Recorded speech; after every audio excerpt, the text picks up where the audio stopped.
Hello, everybody. Welcome back to the channel. You haven't heard a lot from me lately, but you're about to hear a lot from me today. First of all, I'd ask that you help me share this video out with every politician, local, state, federal politician, every law enforcement officer and agency in the country, every Facebook trucking group, anywhere to do with trucking that you feel can help get this word out. Because with the masses, we can get some of these things done. Now, this is going to be an open letter to the FMCSA, to the Department of Transportation. Hell, anybody that can help. Sean Duffy, I hope you're watching. I hope this makes this to you. Fellow Wisconsin guy here. Hey, next time you're in the state, let's get together and have some cheese curds and a bratwurst here and talk this out. Because over the last, well, first a little bit about me. I am more than 25 years in the trucking industry, given more than half my life to this industry that I love. Over the last 5 years, I've attempted to grow my business significantly, and I am more deeply entrenched in every aspect of trucking than I have ever been, and I am disgusted beyond belief by what's going on.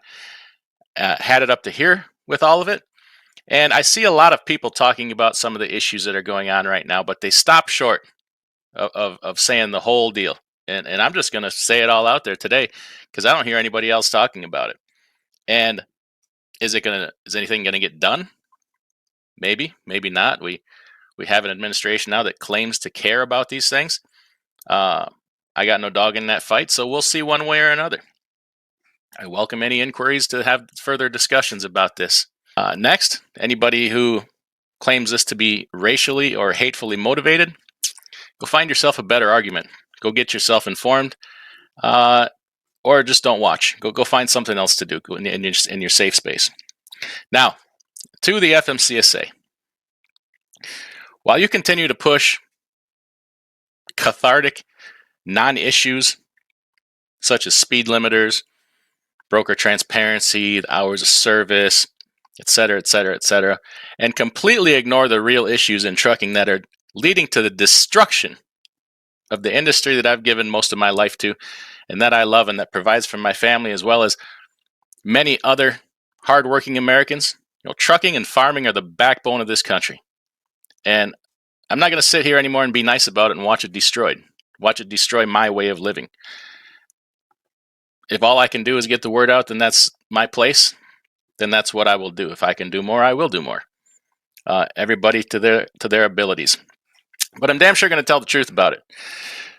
While you continue to push these issues, these non-issues, and ignore what's really going on, the number one most important industry issue right now is foreign influence in trucking. Whether you like that or not, however that makes you feel, however you think that makes you look politically, that is the truth. And I'm going to tell you all about it today. Now, you've seen probably a lot of people talking about the English-speaking, the non-English-speaking portion of this. I'm not really going to go into that. Many others have talked about that in great length. We will touch on it for a second here. The issue is there is an FMCSA law in the FMCSA book that says you must be able to read, speak, and communicate in the English language in order to be a CDL holder and drive a commercial vehicle. There is a reason for that. It is public safety. So, Mr. Politician, every family that is killed in a construction zone because this person couldn't read the road sign that says all trucks must use left lane, 35 miles an hour, traffic back up ahead, stop, yield, 9% grade ahead. Colorado, ring a bell. Texas, people recently killed in Texas. I find you complicit in all of that because I stood face to face with the FMCSA in Louisville, Kentucky in 2024 at the truck show. And they told me to my face that they were ordered to disregard that portion of the rules, to not enforce it, to pretend like it does not exist. That makes you complicit. You should have to explain face to face to every person that was injured or the family member of every person that was killed by somebody because they had no idea what our traffic rules are. They have no idea what our signs say. They have no idea what their bill of lading say, that they have a 45,000 pounds of corrosive or flammable materials on the back of their trailer that when they crash is going to clear 50 square miles and be an inhalation hazard. Okay, are you starting to get the seriousness of this? When we go to a shipper's window and the 3 people in front of me have to use Google Translate to tell the person at the window what they're supposed to be loading onto their trailer, do you really think they understand what it says on their paperwork? Or the safety procedures of that particular warehouse, where there may be chemicals involved in an event for a chemical spill, every person has to be accounted for, and they have safety procedures. Or not to pull out of the dock until you're done so the person in the forklift in the back of your trailer doesn't get killed when you dump them out on the ground, probably break their neck. You could go on and on about these safety aspects. Others have done so. I'm going to move on to some other things. This administration claims to care about deporting violent criminals from this country, people that have overstayed visas, etc., etc., etc. Why are we not talking about the white-collar crimes associated with this and the administrative crimes associated with this and the complete drain and tax on our system?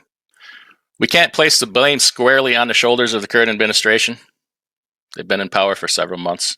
This goes back way far, right? So plenty of blame to go around here. But the current administration claims to care a great deal about deporting dangerous individuals, taking violent offenders and locking them up. What about the white-collar crimes associated with this? Let me explain to you how this works, right? The foreign influence in trucking. Now, this is just touching the surface. We can have further conversations about this. Somebody comes over from a company like Serbia, Moldova, Ukraine, and starts a trucking company here. Within months or a year, they have hundreds of trucks, which involves capital of way excess of several $1,000,000. You come here as an immigrant with your clothes on your back. Where does that money come from? Where do you think that money came from? Drug money? Laundered money from their home country? Now, not only do they start this company and grow it, they grow it by importing nearly 100% labor from their home country. So they bring in more work visa related people, more people on work permits, when there is Americans perfectly willing to do these jobs. And stop pushing this phony driver shortage narrative. It's never been true in the past. It's not true now. If you want conversations about that, we can have these conversations another time. Stop listening to the ATA. They do not represent truck drivers. They represent the largest of trucking companies. They do not represent truck drivers. So they should be dismissed categorically from any future conversations you have in Washington. Leave them out. Okay. Now back to what we're doing here. We flood the market with foreign labor. I've heard in excess of 800,000 non-domiciled CDLs, foreign immigrant CDLs. My personal experience from being on the road, my gut feeling is about 1 in 3 truck drivers are immigrant labor. I've heard numbers as much as 40%. I've heard that 800,000 number thrown around. Okay, now it has nothing to do with who they are or where they're from. It has to do with the problems that come with it. One is safety. We talked about that. Now let's talk about the white-collar crimes. Okay, they bring this immigrant labor in, and then they will hire American individuals and bring them in and pay them. And they pay them employees on a 1099 rather than a W-2. So what does that mean? That means they're not paying workers' compensation. They're not paying unemployment insurance. They're not paying their side of FICA, Medicare, Medicaid. So let's total all that up. Just in my personal experience, when it comes time to hire a driver, unemployment, FICA, workers' compensation, you're a little bit over 20%. Now that's going to vary a little bit for each business. So just with those 3 issues, I'm at a 20% disadvantage in wages in hiring an employee versus what they can do. So my wage cost is 20% higher right off the bat.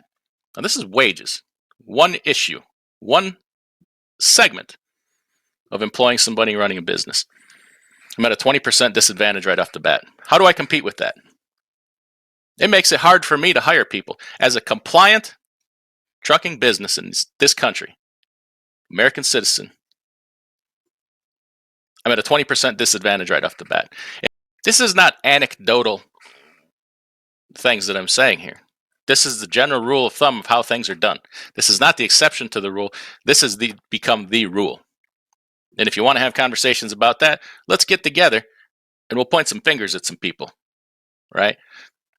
So they're taxing our employment services, our social services, the programs that other people pay in millions of dollars to let these people off the hook, right?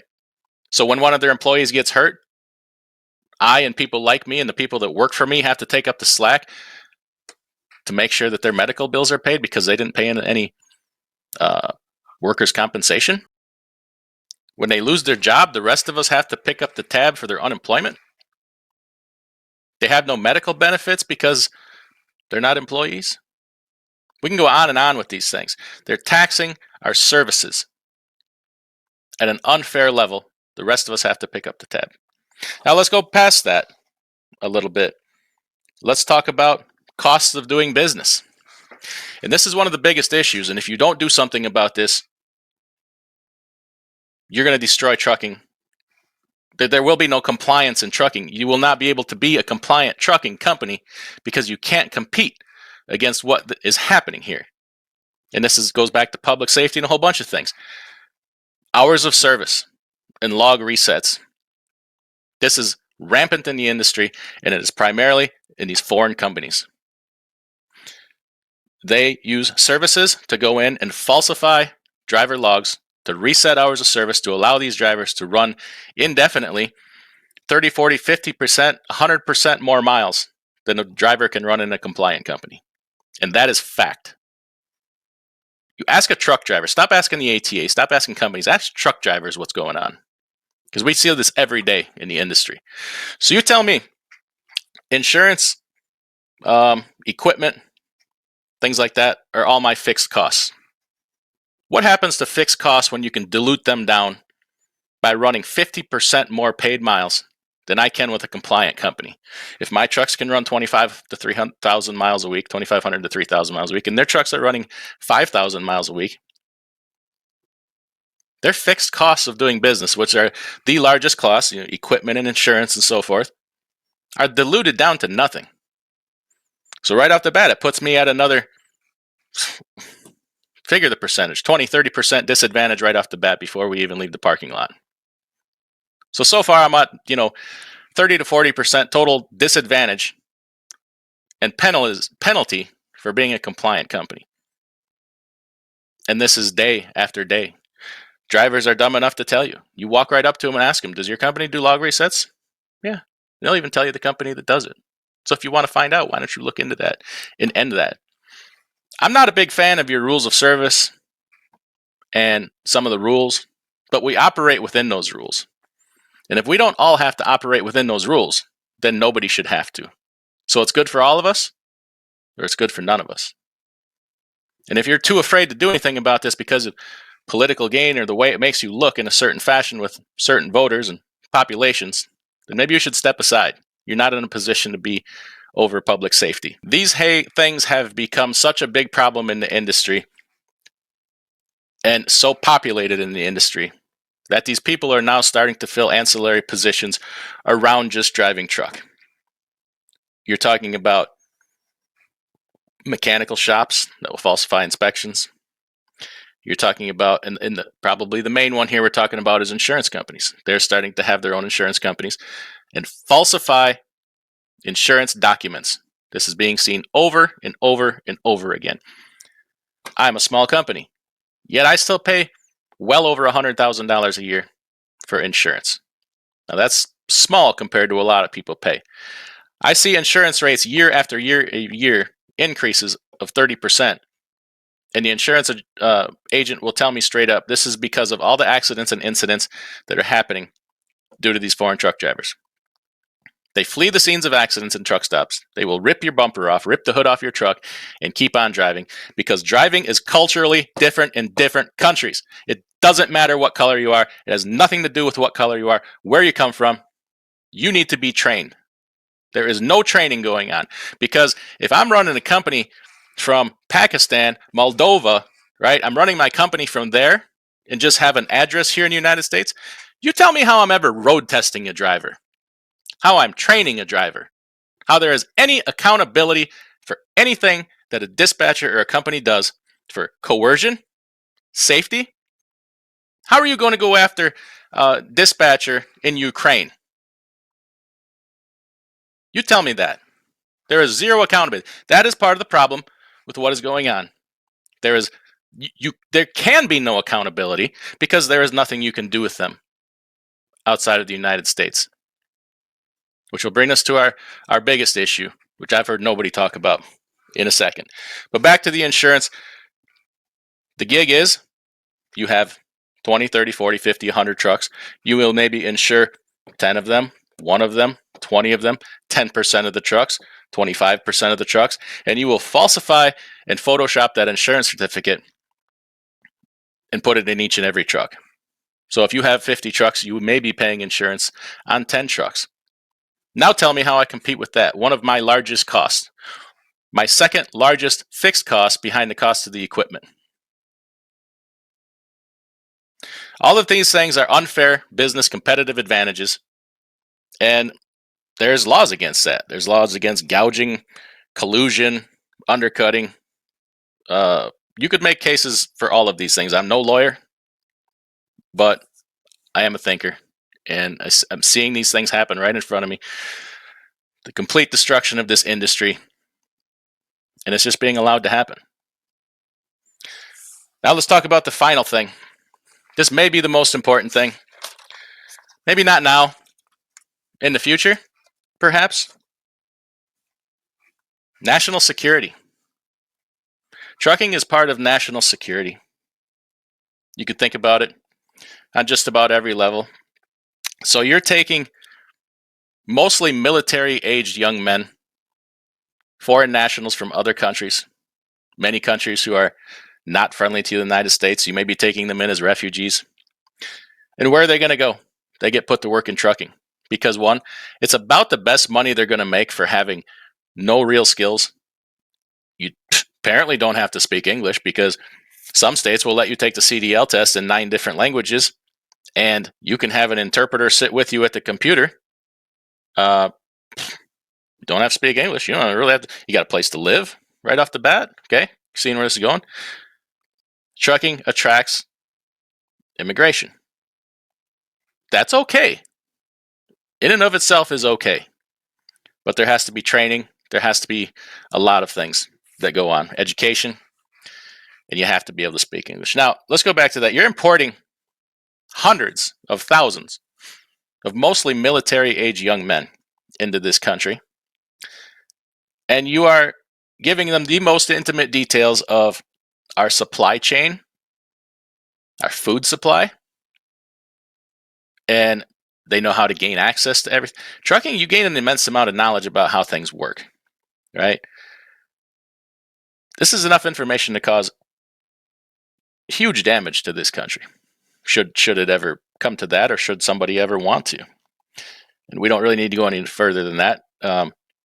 We can all think that through for ourselves, right? Just think about it. What could be done given this person the information, right? What, do we have to have another 9/11 in this country before somebody pays attention to this? I don't know. That would be sad and tragic. And I would also blame the people that let it happen.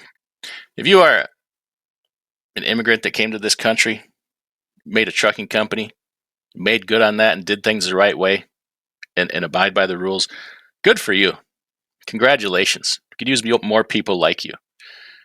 If you're born here, raised here, you're in trucking, or if you're the person I just talked about who came here and started a trucking company, an immigrant, you better stand up, because you're about to lose your ability to do business. You're about to lose your everything you've ever put in to this business, because you will not be able to compete against the massive levels of fraud and just the disgusting things that are going on in trucking right now. And how do I know? Because I talk to these people every day. Most of the fraud and problems that are going on in this industry right now are due to foreign influence in trucking. Everybody knows it. Nobody will say it. Say it. Scream it. Stand up for it. Stop enabling these people. Stop treating them nice. It's your life that could be in danger. We share the roads with this nonsense. And those of you that drive for a living, you all know what I'm talking about. You absolutely know what I'm talking about. Explain it to your families. Explain it to your politicians. Explain it to your neighbors.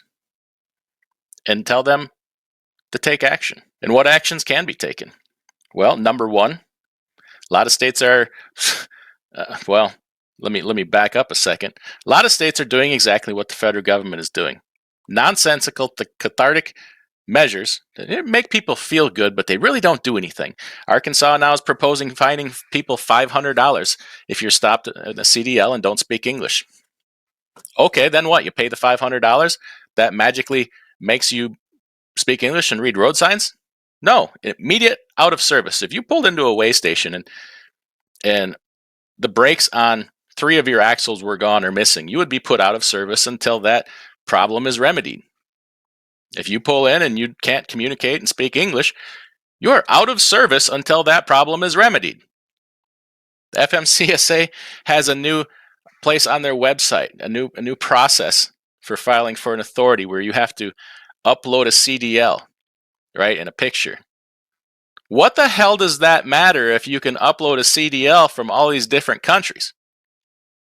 Or if you can choose to fill out the forms in 77 different freaking languages? They don't get it. They just don't get it. What needs to be done? I would think an immediate halt to any new authorities, brokerage, carrier, otherwise, until we can sort this out. There has to be a mechanism to keep foreign IP addresses out of this country. What is also a problem is all brokerages, trucking companies are outsourcing all aspects of their business to call centers overseas, which is about how business is done right now, right? All these Verizon, all these different companies putting call centers in different countries. Trucking is different. There has to be accountability. We have laws against coercion and telling your drivers to do illegal things, right? It's different. If my driver is in Pakistan and tells me I have to reset, they're going to reset my logbook and I have to run another 5,000 miles this week, they can't be held accountable. We have to find a way to stop that. Stop the outsourcing of dispatch, compliance, operations. Trucking companies must be domiciled in the U.S. Obviously we can include Canada and Mexico in that. We have trade agreements and cross-border and things like that. So I'm not trying to exclude Canada and Mexico. But you have to be here. If you want to be in this industry, you have to be here. You have to supervise your drivers. You have to road test them. You have to train them. You have to drug test them. You have to monitor them. Because if we don't change these things, there will be no compliance. There will be no compliant companies. Federal government, you're making new rules to try to encourage compliance and tighten up for regulations, make it safer. You're doing the wrong things. Fix these other things. The industry will fix itself after that. If you get rid of these bad players, the ones that are left are the compliant. The ones that are left are the compliant ones. Why can't you understand this? Or is it not about that? I guess actions will tell that story. One side or the other. We'll find out.